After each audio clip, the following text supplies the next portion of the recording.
Bonsoir à tous, bien heureuse d'être avec vous ce soir. Avant de débuter et d'entrer dans le vif du sujet, j'aurais quelques questions à vous poser. Premièrement, as-tu déjà trébuché et ta main ou ton bras a amorti ta chute? As-tu déjà cogné ton orteil ou encore payé ton coude et ton cœur semblait vouloir sortir de ta poitrine? As-tu déjà eu un mal de tête ou une migraine si intense que tout ton système digestif ou même ta vision était affecté? As-tu déjà eu un virus comme l'influenza ou la COVID et tout ton corps avait mal? As-tu déjà eu une nouvelle coupe de cheveux qui t'a valu de jolis compliments et qui a fait sourire ton cœur? Ou peut-être même t'a fait rougir. Mesdames, avez-vous déjà fait une pédicure à vos pieds? Et en terminant, c'est comme si vous aviez une toute nouvelle légèreté. As-tu déjà perdu un peu ou beaucoup de poids et tes articulations s'en portaient mieux? As-tu déjà subi une réparation de dents qui a soulagé ta bouche? Si tu as répondu oui à une de ces questions, eh bien, tu vas pouvoir comprendre ce message. Dans 1 Corinthiens 12 et le verset 26, nous pouvons lire « Et si un membre souffre, tous les membres souffrent avec lui. Et si un membre est honoré, tous les membres se réjouissent avec lui. » En lisant ce passage, il y a plusieurs semaines déjà, j'ai comme réalisé une autre facette. Pendant longtemps, j'entendais ce verset de la Bible, souvent je faisais le lien avec Romains 12,15 qui dit « Réjouis-toi avec ceux qui se réjouissent et pleure avec ceux qui pleurent. » Mais Dieu m'a fait réaliser, en relisant le passage d'un Corinthiens 12, que c'est beaucoup plus que ça. Le corps de Christ, nous sommes chacun une partie. Peut-être que tu es le fémur, l'os le plus fort de tout le corps. Ou peut-être tu te dis, moi je suis insignifiant, je suis juste la petite orteil ou le petit doigt.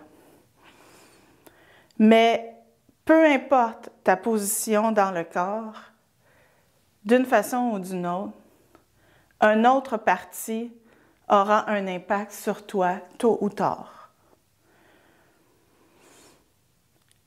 Nos actions impactent tout le corps. Alors, si je me fais mal à quelque part, une autre partie du corps risque aussi d'avoir mal. Ce n'est pas juste de choisir de dire « je pleure avec toi qui pleure », mais je pleure avec toi parce que je vis ta souffrance, ta peine en même temps. On ne peut pas se dissocier du reste du corps, comme on peut lire aussi dans ce chapitre d'un Corinthiens 12. Nous ne faisons qu'un. Nous devons être conscients que nos actions affectent le reste du corps, que ce soit positif ou négatif.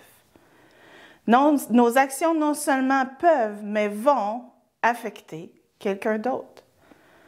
Si je trébuche à cause d'une branche d'arbre sur mon chemin, ce n'est pas seulement mon pied qui aura mal. Ce sera possiblement ma main ou mon bras ou peut-être même mon front parce que je vais avoir le réflexe d'amortir ma chute. Peut-être que je vais même enseigner à quelque part. Et ça ne sera pas le pied, c'est le pied qui se cogne, mais ce n'est pas le pied qui saigne. Ça va être l'avant-bras parce qu'on va vouloir avoir amorti le coup. Tout cela est bien involontaire, souvent, mais le reste du corps est affecté. On peut penser que nos actions n'ont pas d'impact, mais quelque temps plus tard, tout ressort. Et j'aimerais vous raconter une petite histoire, une petite anecdote qui m'est arrivée il y a déjà plusieurs années. Tout bonnement, j'étais allée magasiner avec ma mère et on avait du plaisir entre mère-fille. Et alors qu'on retournait à la voiture, j'ai débarré sa porte, c'est moi qui conduisais, j'ai débarré sa porte, je suis retournée du côté conducteur pour entrer dans la voiture et démarrer la voiture. Et comment j'ai fait mon coup, je ne sais pas. Mais en entrant dans la voiture, et voilà, bang, je me frappe la tête de tout un coup. Et ça résonnait, mais ma première réaction, et celle de ma mère aussi, a été de rire et de rire et de rire. Un petit peu, j'utiliserai pas le nom que ma mère a dit, mais elle m'a quand même dit « Ouais, t'aurais pu un petit peu baisser tes fesses plus bas, hein? » Alors, et on était assis dans l'auto pendant plusieurs minutes à rire de cet accident qui venait de m'arriver. Tout est resté comme ça le lendemain matin, et je me rappelle, c'était un jeudi soir. Et le lendemain matin, je suis allée travailler le vendredi, je suis rentrée au bureau et j'ai commencé ma journée. Mais alors que la journée avançait, je me sentais de moins en moins bien. J'avais une petite nausée. Et je me souviens à m'être levée pour vouloir aller discuter avec une collègue. Et j'avais beau dire à mes pieds d'avancer, mon corps ne réagissait pas à ce que mon cerveau pensait. Et j'ai eu un petit instant de panique, je vais le dire. Je ne comprenais pas ce qui se passait dans mon corps. Et mon mari, à ce moment-là, qui travaillait au même endroit que moi, m'a dit « Prends pas de chance, va à l'hôpital faire valider et vérifier tout ça. » Et c'est ce que j'ai fait, même si ça ne me tentait pas, parce que, encore là, je me souviens de ce moment-là, c'était le vendredi saint, le vendredi de Pâques, on était pour aller à l'église, on avait toute une grande chorale de préparer et je devais diriger la chorale ce soir-là. Fait que la dernière chose que je voulais, c'est aller passer des heures et des heures dans la salle d'attente. Mais je n'avais pas le choix parce que mon corps était tout débalancé. Alors, je suis allée et après avoir fait quelques tests, la conclusion est revenue, commotion cérébrale. Un bête accident qui aurait pu arriver à n'importe qui ou qui aurait pu ne pas arriver non plus, rien de planifié, a affecté tout le reste de mon corps. Mon cerveau avait plus le contrôle de mon corps. J'avais beau dire « je veux avancer, je veux faire un pas, je veux marcher », ça ne fonctionnait plus. Ma digestion était affectée, j'avais des maux de cœur. Le sentiment était assez horrible. Et Dieu merci, c'est la fois la plus vite que j'ai pu passer où j'ai entendu un rendez-vous à l'urgence. 4 heures plus tard, j'étais sortie et je suis arrivée juste comme la réunion du Vendredi saint commençait. Je me suis assise, je me suis levée pour diriger la chorale et je me suis rassise. Et après ça, j'en ai eu pour plusieurs semaines et même des mois à tout guérir à l'intérieur.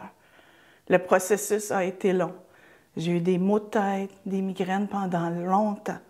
Et même aujourd'hui, plus de 10 ans plus tard, quelquefois, j'ai l'impression que je ressens encore tous les serrements dans mon cerveau, dans mon crâne, que j'ai ressenti à ce moment-là.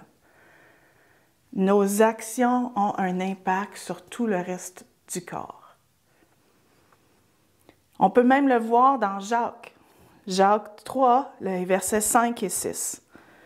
De même, la langue est un petit membre, et elle se vante de grandes choses. Voici comme un petit feu peut embraser une grande forêt. La langue aussi est un feu, c'est le monde de l'iniquité. La langue est placée parmi nos membres, souillant tout le corps. Encore là, on voit que la langue peut avoir un impact sur tout le corps. Et enflammant le cours de la vie, étant elle-même enflammée par la géhenne. Mais ça nous le démontre encore une fois, qu'un membre peut affecter tout le corps.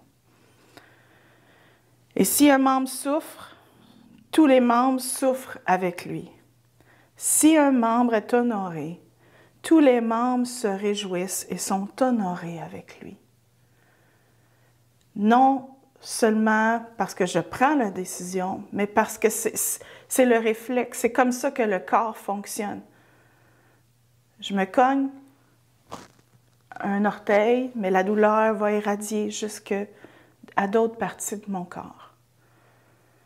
Il faut réaliser l'impact que nos actions ont. Ce soir ou aujourd'hui, à ce moment où vous écoutez ce message, demandons au Saint-Esprit de nous éclairer, de nous montrer l'impact de nos actions sur le reste du corps, de nous arrêter avant que nous agissions, de nous montrer les blessures qui seront infligées si nous agissons de telle ou telle façon. Que le Saint-Esprit nous guide et même nous arrête quelquefois dans nos pas, afin que vraiment que tout ce que nous fassions soit fait par amour pour le reste du corps et avec conscience pour le reste du corps. Maintenant, donc, ces trois choses demeurent: la foi, l'espérance et la charité. Mais la plus grande de ces choses est la charité ou l'amour. C'est ce qu'on entend par ici, comme ça nous dit dans 1 Corinthiens.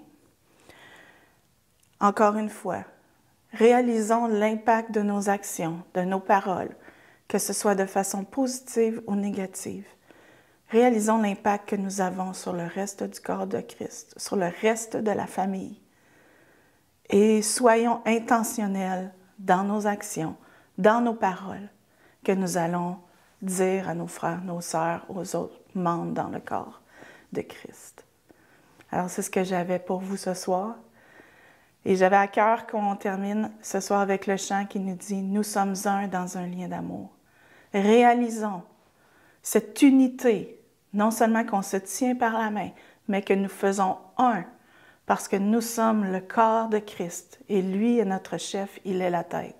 Alors, oui, prenons-nous par la main, mais réalisons que nous sommes vraiment un et que l'amour puisse couler au travers chacun de nous.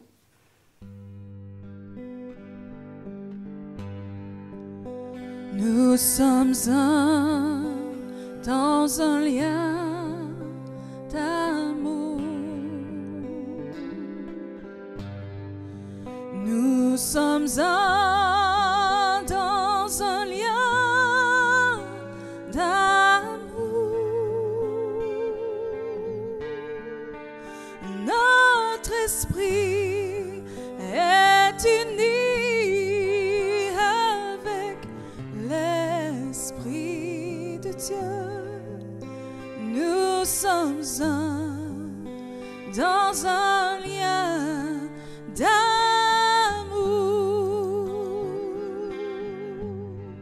Et maintenant, chantons tous ensemble. Et que son amour se répande.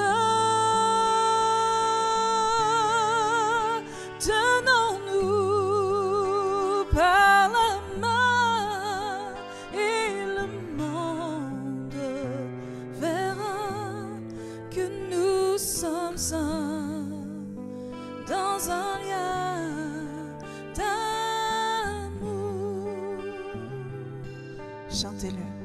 Nous sommes un dans un lien d'amour.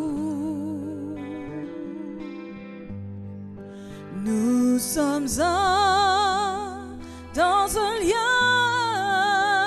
d'amour. Notre esprit est uni avec l'Esprit de Dieu. Nous sommes un dans un lien d'amour. Et maintenant, chantons tous ensemble. Et que son amour se répande.